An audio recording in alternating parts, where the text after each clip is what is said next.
Maayong adlaw mga suryan, aniya nasab kita sa pagdiskubre o paglaro-laroy sa North District of Cebu, ang Tabugon. If ganahan kag peaceful, come see, mystic view, Tabugon offers you what you want. Unsa pa yato gihuwat? Tara, atong susihon ang beautiful and bountiful town, ang Tabugon. Dini lang sa atong programa nga para gyud natong mga lagan nga ganahan ug hilig kayo mag suroy-suroy.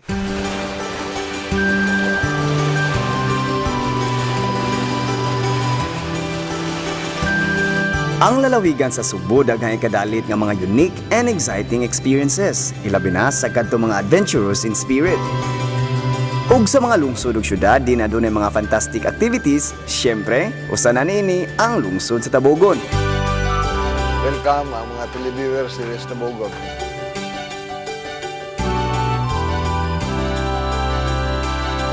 Nasayod na ba mo sa kasaysayan sa Tabugon? Sa akong laag dinhi sa Tabugon, of course, ako gayong gisusi ang kasaysayan niini. Ngano kahang ginganlan kini og Tabugon? Unsa man kaha ang ato makaplagan dinhi sa atong pagsuroy-suroy?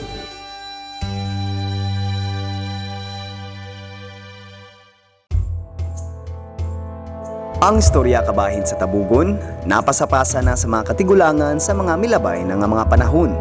Matud pa sa istorya, ang Tabugon ginganlan og Aguho kaniadto. Ang Aguho usa ka dakong kahoy nga nagsilbing landmark sa lugar. Aguho na ang tawag sa mga katawhan sa lungsod hangtod miabot ang panahon tuig 1727 nga kini giilisan ngadto sa kasamtangang ngalan niini, ang Tabugon. Kining Tabugon, wagi kayo ko makatuki kung siya nganong nahimong Tabugon. Pero ubang istorya, Tabugon ra kuno. Sa pulo nga tabog-tabog namugna ang Tabugon. Kay kaniadtong unang panahon, ang mga lumad duyan-duyanon kung tabog-tabogon ngadto nganhi tungod sa kahadlok sa mga Moros. Gituhuan usab nga dinhi daw ang first settlement sa mga Espanyol.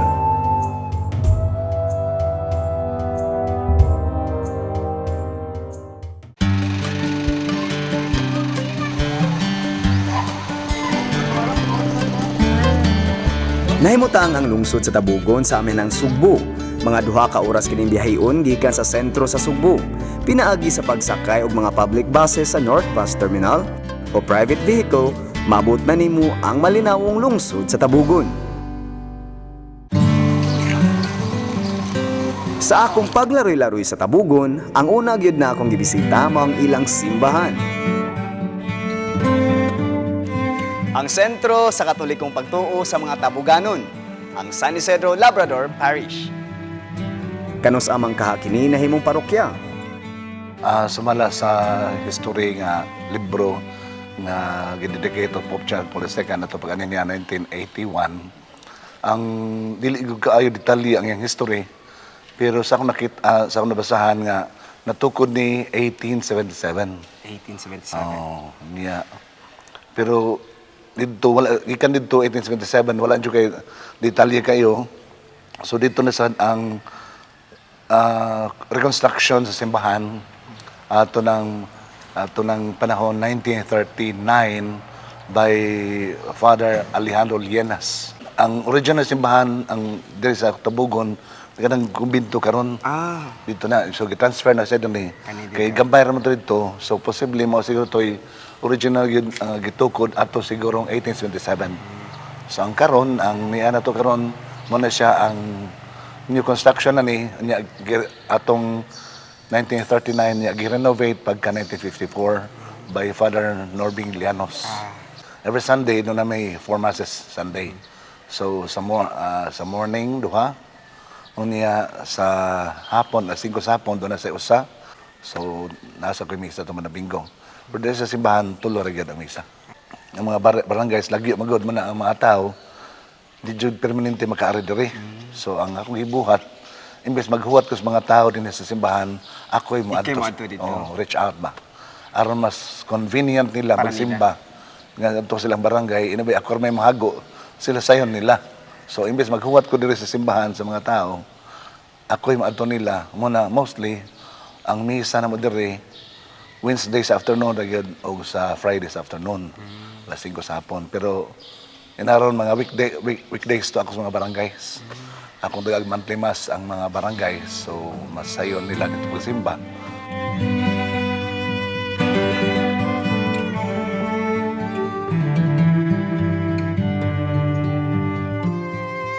Aron masatisfy ang akong pagka-curious kabahin sa nimutangan sa unang simbahan sa Tabugon, giadto na ko ang unang nahimutangan ni ini ug dili kini layo sa kasamtangang simbahan. Kini nga site nga ato nahimutangan karon mao ni ang nahimutangan sa karaang simbahan, mao ang San Isidro Labrador Parish Church ug kana atong makita sa likod mao na ang altar nga nagsilbing kumbento nila karon. Makita gihapon ang karaang salug ni ini ug uban pang parte sa simbahan kaniadto nga anaa gihapon hangtod karon. Kini akong gilingkuran karon mao ni ang karaang haligi sa simbahan. Mao lang ni ato makita karon nga napabilin ra gihapon.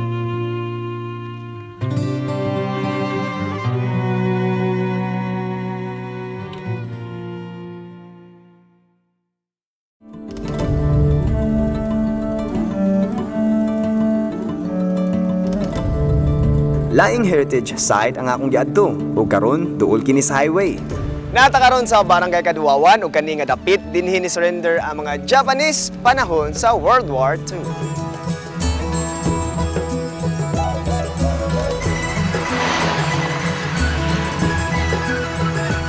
Hinumduman nga doon na 10,587 Japanese soldiers nga misurrender dinhi mismo ni ining dapita.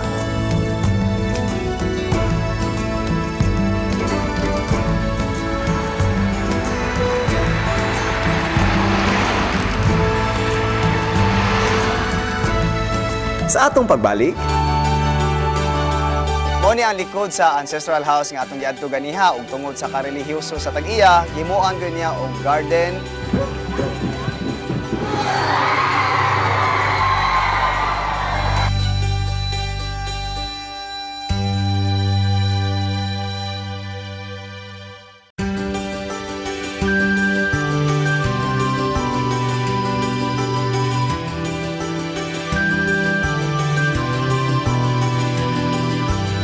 Naglaroy-laroy ako dinhi sa Tabugon ug nakita nako ang mga matamis nga mga pahiyom sa mga katawhan dinhi.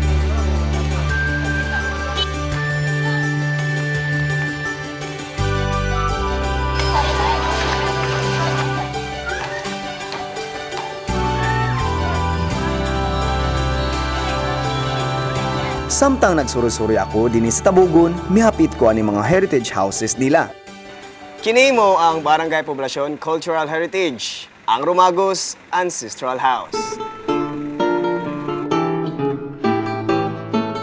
Mga unom na kadekada kining balaya, duha kini ka andanas ug ang mga bintana made of kapis shells.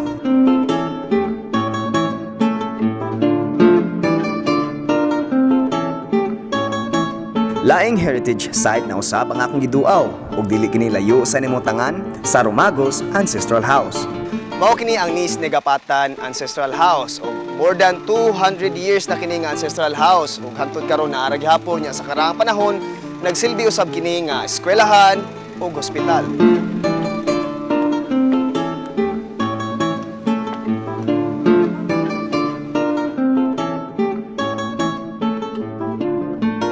Ang mga tugas niini lig-on gihapon kayo. Imagine, nagihimo pa kining eskwelahan ug ospital kaniadto. Ug until now, na kini nagbarog ug nagpabiling lig-on. Grabe.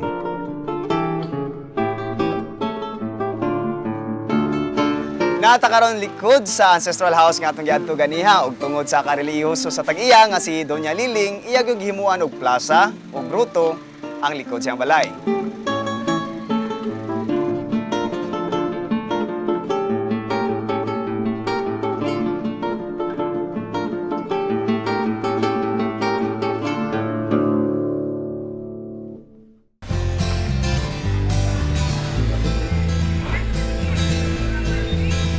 Makalingaw ang ako na sinating paglaroy-laroy dinhi sa Tabugon.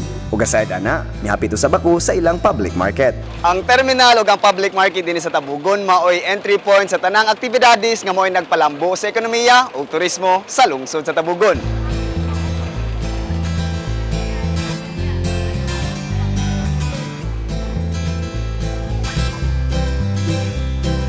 Dili gyud mahutdan og tao dinhi, kay dinhi man ang sentro sa patigayon sa lungsod sa Tabugon.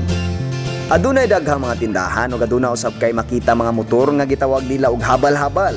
Ang bisdak kayo nga paagi sa transportasyon paingon sa kabukirang dapit sa Tabugon. Doon sa public market, mao ang kinaham sa mga Tabuganon. Ang lugar kung diin sila magpa-relax. Mo na nakanindot dinhi sa Tabugon kay presko gayahay labi na gyud dinhi silang Heritage Park. Unya peaceful ug friendly ang mga katawhan dinhi. Pinaagi sa tabang sa probinsya sa Subo, nahimutang kining ilang bag-ong plaza. Daghang magtambay dinhi aron magpahangin. See, aduna kay masuruyan kung ikaw gusto mo bisita sa Tabugon.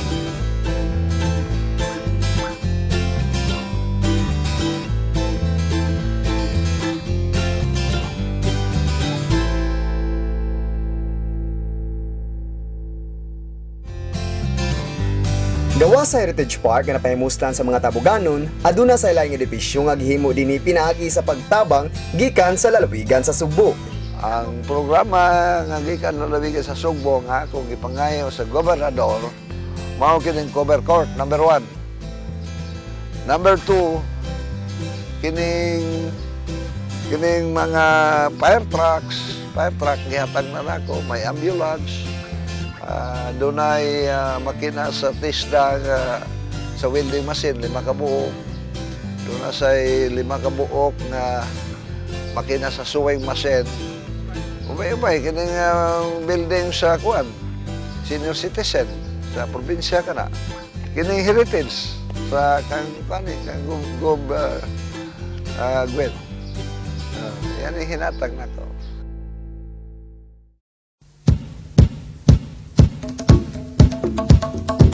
Wait mga suruyan, kanusa man diay sa ulog ang ilang kapistahan. Kada ikatulong semana sa buwan sa Mayo, isaulog ang kapistahan sa ngalan sa ilang patron San Isidro Labrador. Usa sa mga highlights sa ilang pista mao ang pag-showcase sa ilang maanindot kayo nga Sanggi Festival.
Ang sanggi usa ka kalihukan din magtinabangay ang katilingban sa pagsanggi sa mais.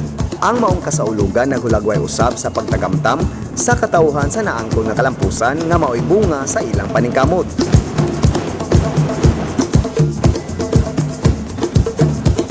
Sanggi is not an individual effort, kaya usa kini kahiniusang panglimbasog tali sa mga katawhan sa Tabugon.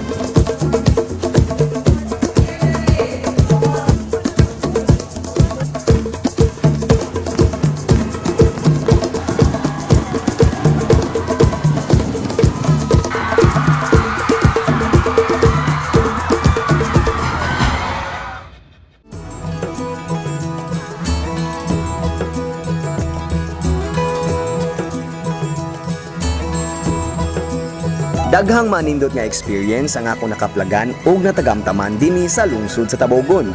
Apan wala pa ako mahuman, kay sa sunod episode, laing experience na usab ang atong suwayan.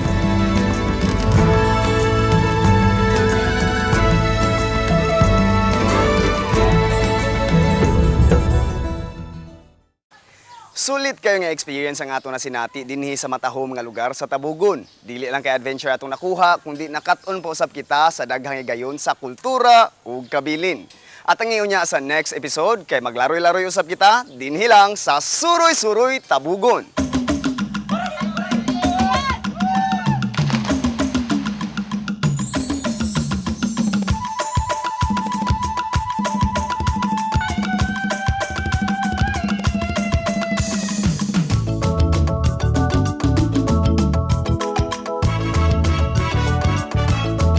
I would like to thank SM Department Store and Coco Republic for my outfit. Mga suruyan, like us on Facebook and follow us on Twitter.